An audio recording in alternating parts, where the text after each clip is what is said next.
Starting off with the ring bearer himself, what do we want for Frodo Baggins? Well, as the ring bearer, we need the powers of the ring. Invisibility is the obvious one, but we also need to take into account how it can affect the minds of those around us. That's not our only magic, though, as we also get some help from the elves, both Elrond, who organised the Fellowship and sent us on the quest, and Galadriel, who gave us some nice magic items to help us out. And finally, it's important to note that Frodo does not start out as an adventurer, he's just a normal person. It's not until he splits off from the Fellowship that he really starts to come into his own, though there are flashes of it beforehand. Looking over at ability scores, we'll be using the standard point array. If you want to roll for stats, that's fine, just make sure your charisma is high enough to multiclass. Starting off by dumping strength, Frodo is a hobbit, and a rather well-off one at that, so he's never really needed to be too strong. Similarly, dexterity is a 10. 7 meals a day would leave anyone moving a little slowly. Constitution will be 14. Hobbits are much hardier than they appear to be, and Frodo is pretty well read, especially when it comes to elf lore, so we'll put our 12 into intelligence. Our 15 goes into wisdom. We'll be treating the ring's influence primarily as a charm effect, so a high wisdom score will help us resist it. Then we'll finish off with a 13 in charisma. Hobbits are generally fairly likeable and genial, and Frodo is no exception, at least to start.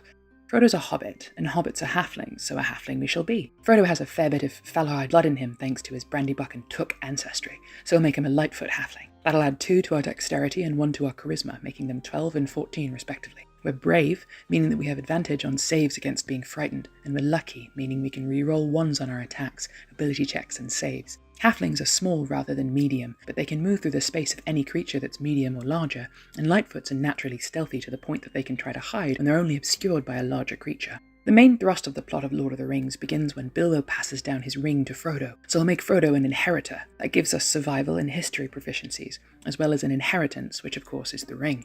Since Frodo takes a while to split off from the Fellowship and actively shape his quest, we'll start off as one of the sidekick classes, specifically the Expert. That gives us proficiency with charisma saves, light armor, simple weapons, and 2 tools. We'll say water vehicles and cook's utensils. We also get any 5 skills like Arcana, Athletics, Perception, Persuasion, and Stealth. And Experts are helpful, so we can take the help action as a bonus action. That's not all our bonus action can do though. Thanks to Cunning action at 2nd level, we can also dash, disengage, or hide as a bonus action, useful when we're on a stealth mission. We get 2 expertises at 3rd level. Stealth and history are the most in character. Then we can pick up the resilient feat to round off our wisdom to 16 and give us proficiency with wisdom saves to better resist the pull of the ring. Sidekicks don't get anything at level 5 other than a boost to their proficiency bonus, but at level 6 we can work together with Sam to make a coordinated strike. When we help Sam attack a creature, like, say, Gollum, we can be up to 30 feet away from the target, and if we then hit the creature with an attack in the same turn, we deal an extra 2d6 to it. Experts get evasion at 7th level, so if we make a dexterity save that normally does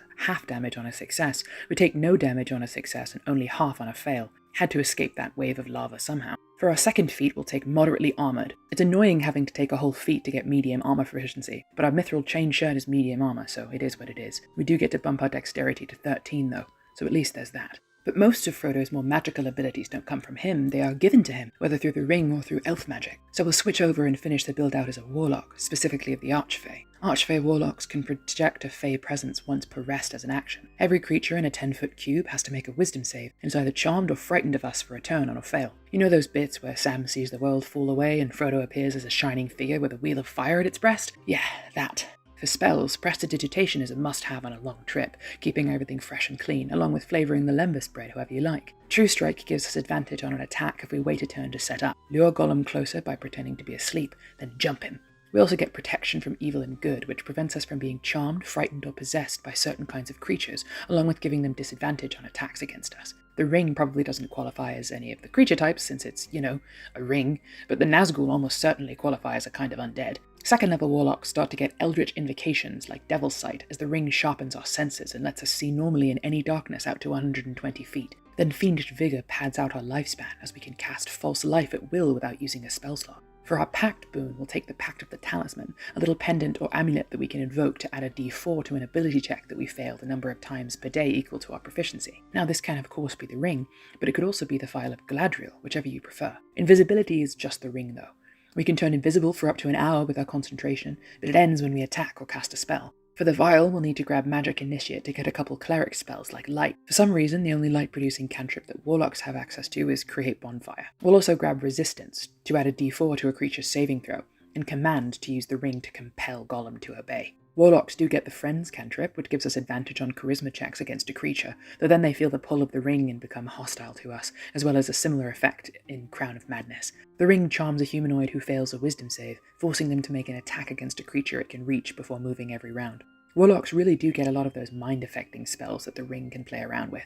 Enemies are bound forces an intelligence save on a creature, and on a fail they're filled with paranoia and regard everyone around them as an enemy, choosing attack and spell targets at random and taking the first opportunity attack they have the chance to. Then Enthrall distracts a group of creatures within 60 feet, pulling their attention and giving them disadvantage to notice anyone else on a failed wisdom save. 6th level brings us a pair of invisibility effects. Misty Escape puts on the ring as a quick escape. Once per rest when we take damage, we can turn invisible and teleport up to 60 feet as a reaction. We then stay invisible until our next turn, though just like the spell, we'll become visible if we attack or cast a spell before then. We also get one with shadows. If we're in dim light or darkness, we can use our action to become invisible until we move or take an action or reaction. This really feels less like the ring's invisibility and more like the Lorien cloaks. It just disguises us and makes us hard to see until we move. Rebuke of the Talisman punishes enemies for attacking us while we have our talisman. As a reaction to the bearer of our talisman being hit by an attacker within 30 feet of us, we can deal psychic damage equal to our proficiency to the attacker and push them back 10 feet. This can work as the talisman being the ring, as we fiercely defend it, or with it as the vial, as most of our enemies are evil and the vial would repel them. Incite Greed is similar to Enthrall.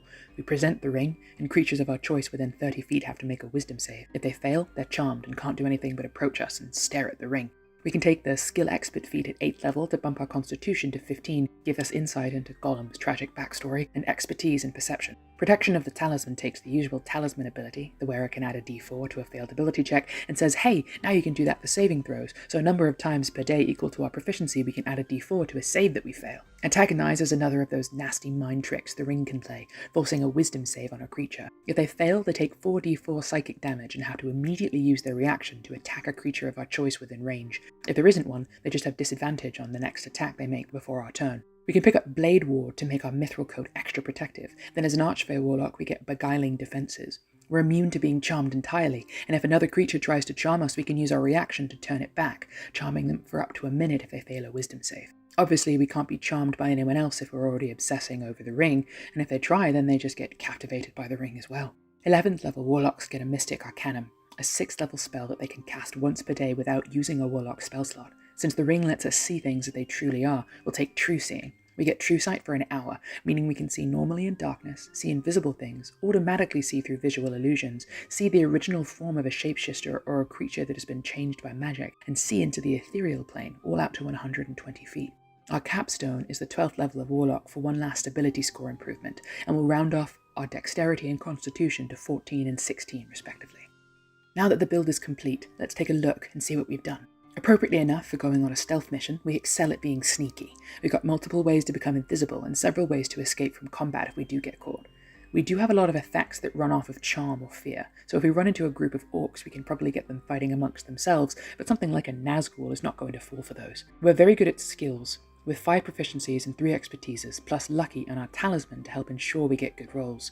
And as a bonus, those last 2 work for our saves as well, though it's not great that we had to use feats to get pretty basic things like a second save proficiency, a light spell, and medium armor.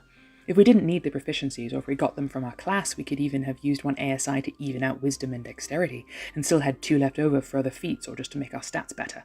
And finally, we work well with our partner. We can help as a bonus action, and from a distance we can hand Sam our talisman so we can get the benefits, and we can even use some of our spells on him like protection from evil and good and invisibility. Of course, that would mean giving him the ring, which is probably not going to happen.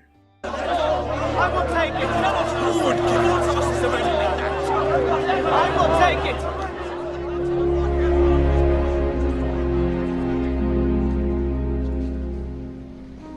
I will take the ring to Mordor.